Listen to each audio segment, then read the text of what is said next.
Yo, what's happening, people? you Welcome back to the Dozy I'm on podcast. camera, you know, bro. What you saying, Lens? You good? Yeah, I'm blessed, man. What you saying? Yeah, I'm all good, man. All good, man. All good. Just literally just been rushing around, man, because I'm moving soon, so I'm just been sorting a lot of stuff out, man. But yeah, other than that, I'm all good, man. I'm all good. I'm tired, man. I'm tired. I've been traveling myself. Oh, serious? Yeah. And now I have to punish myself in the gym because I went too hard at the barbecue. Listen, when it comes to barbecue, man, you gotta let your head down, though, innit? Yeah, trust me. You know what I mean? Yeah, but as the weekend been? Weekend good? Yeah, had a good. I watched a good half of football. Yeah. I didn't get to watch as much football as I wanted though this weekend, so I only caught like a few highlights and just kept up with the scores. Yeah. But spent a lot of time with the family, which was long overdue. You know what I mean, so it was good times, good vibes. Can't complain. Yeah. And the chicken was fire. What's the weather like out there? It's a bit warm. Yeah. Nah, it's nice. It's nice. It's all right. Yeah. Yeah, it's a contrast to down there, man. Like weather's horrible today. Like it looks like it'll start raining in a bit as well. Yeah, it's just old school British summer, innit? Yeah, exactly, man. Can't win with this weather, man. But yeah, I know. Other than that, everything good, man. Alex just dropping in now. Can you see me? I don't know how bright. Yeah, I can see you, man. What are you saying? No, just chilling. You good? Back now. Yeah, I'm all good. How are you? Yeah, I'm all good, man. I'm all good. I was just telling Lens, man, this weather out here is looking a bit funny. It doesn't start raining in a minute. It's better English weather, man. It's perfect. Yeah. I always see Lens wiping his forehead, man. I'm thinking, bloody hell, man, he must be. You know what it is? I've got overhead light as well for photography. Okay. And that heats up the room, man. Okay. But yeah, boys, safe for coming back on again, man. As always. Yeah, just want to talk about obviously the weekend. Obviously last week's results and and obviously the upcoming fixtures as well. What did you guys think of the first game, Friday night football, Man United and Fulham? What did you guys think of the game? Not surprised, to be honest. Not surprised in the slightest. I kind of knew. As soon as I saw certain people's names missing and I think certain people not starting, I was just like, What was the starting lineup? So it was Onana in goal, Mazraoui at right back, who played very well. Probably one of the best debuts for a fullback that I've seen. Dalot was at left back, and then you had Martinez and Harry Maguire. And then it was a midfield of Casemiro, Kobe, and Mason Mount. Ahmad on the right, which I'm happy that he started. Rashford on the left, and then Bruno played as a false nine. And to be honest with you, the first 20 minutes of the game, Fulham were dominating. But United kind of came back into it. But I think for me to start Mason Mount and Bruno Fernandes together again is comical, because this manager now, as I was saying to someone before, this manager now has to justify why he bought Mason Mount. But the problem is, the only player that he can realistically replace is the guy that you've made captain. So if you play both of them in the same team, I mean, people will say, yeah, they press, but for me, they just run around like headless chickens and don't really think what they're doing. But if he's gonna go try and go with these two players, then Man United ain't doing anything serious, you know. And as I said, he's got to try and justify them those two their place in the team. But at the moment, who would you say is most justified to start for United? What out of Bruno and Mason Mount? Nah, the whole team. Like, who in the squad do you think is justified to hold a starting berth? So for me, obviously Alex's one might be a bit different. For me, I would say Diogo Dalot for sure. Definite starter out of the back four. I think Kobe Minu as well, but again, Kobe's still young and Kobe shouldn't be playing every game. For me, Amad Diallo, and I would say Sancho, Joshua Zirkzee for me. I think if you can build a team around those players, I would say Casemiro. But again, Casemiro is someone.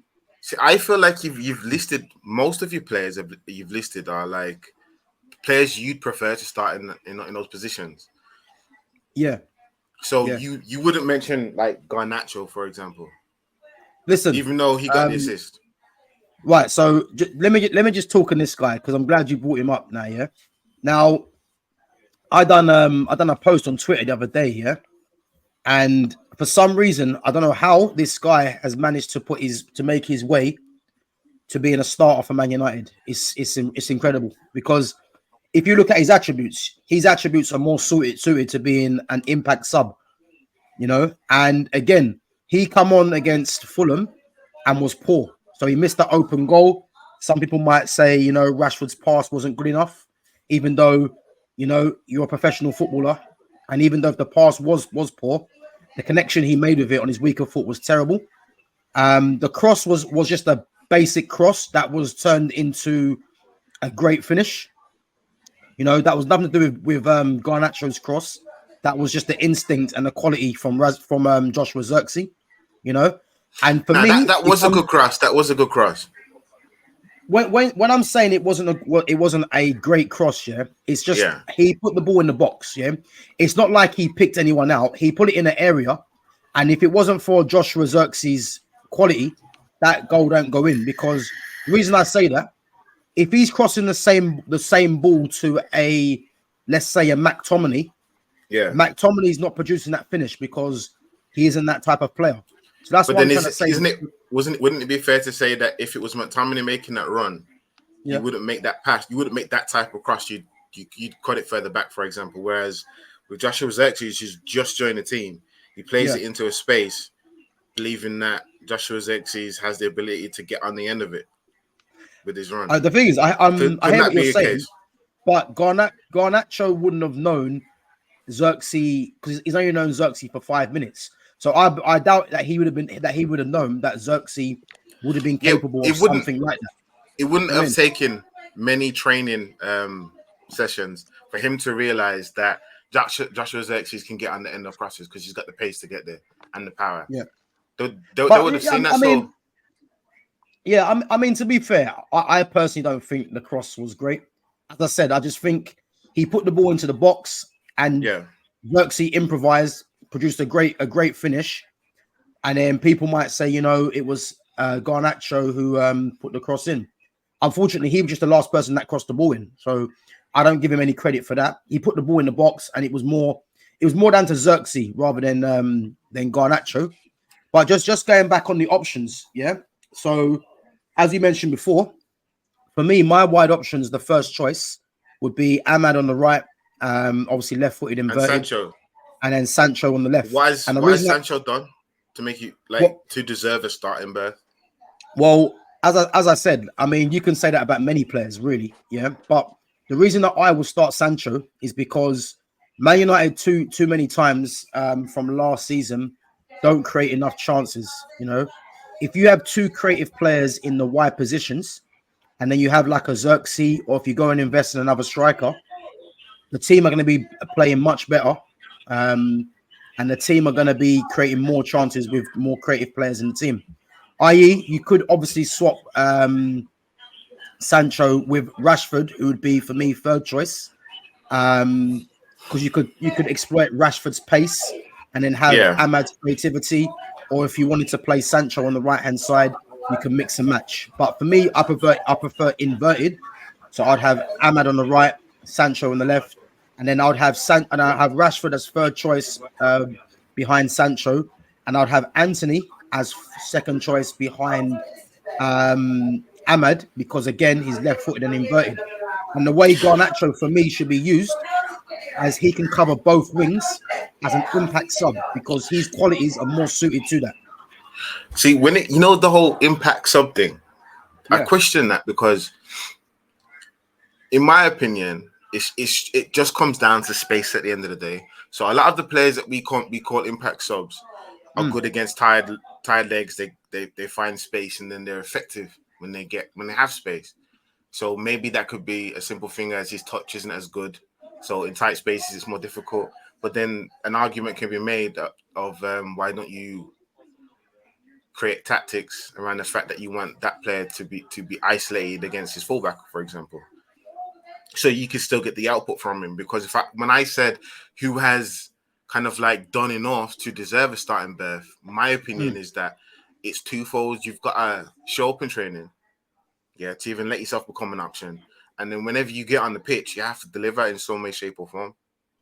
So what would Garnacho have to do to get to, in your opinion, be worth a starting berth if he's showing up in training, so he's being considered an option, and when he's coming on, he's delivering. He's not a Messi, but he's like an average winger. So, well, the thing is, I'll give you my opinion, and then I'll let Alex jump in after to give his. For me, just the way that I see football, there's not really much Garnacho can do to change my mind personally, because as I said, I look at the makeup of the player, and he's not really. So if we look at what he offers to the team, what he is. He's someone that will run. He'll keep on going. Some people might like that, but for me, the quality in the end will always tell. As I said, he's got decent pace. He's not extremely fast, but he's got decent pace. I think why fans like him is because of his intent. He shows a lot of endeavor, which some people rate highly. For me, I don't, because I think as a wide player, you should know when and where to take on your fullback. There's sometimes he just runs with the ball for the sake of it and ends up tripping over his own foot. So in terms of his quality for me isn't there. He's 20 years of age. People will say he will get better. At the age of 20 already, he should already show a certain amount of quality for us to see. So in terms of his standing for Man United, I don't believe he's going to be. Well, it's not. I don't believe. I know he's not going to be a starting player for Man United for the foreseeable. He's going to be someone that is at the moment is trying to be pushed, but when Man United go to the level that they're meant to be, he's someone that will be fizzled out the team. Because as bad as Rashford has been, Garnacho's not better than Rashford. But in this moment in time, Garnacho would probably look at it and think he has more of an argument to start ahead of Rashford. Well, on recent form, on recent form, you would say, and I ain't got a problem with that. But the problem is, long term, he's not really better than Rashford, and Rashford is someone for me that shouldn't be starting anyway. Now, if you look at Ahmad and Sancho, in terms of quality, they're nowhere. Garnacho is nowhere near these two players. The difference is Garnacho is being afforded more time than what a Sancho has, and they'll look back and say, Sancho cost 73 mil. He's fallen out with the manager, but Sancho hasn't been given 5 games in a row, 10 games in a row to show what he can do. Whereas Garnacho can play however he wants, just like Rashford. And because this manager likes their profile of players they're getting chances to play. So this is the issue. Alex, gone? Dumping? So for me... What happened there? You got nervous? Man just smoothly evaded the question.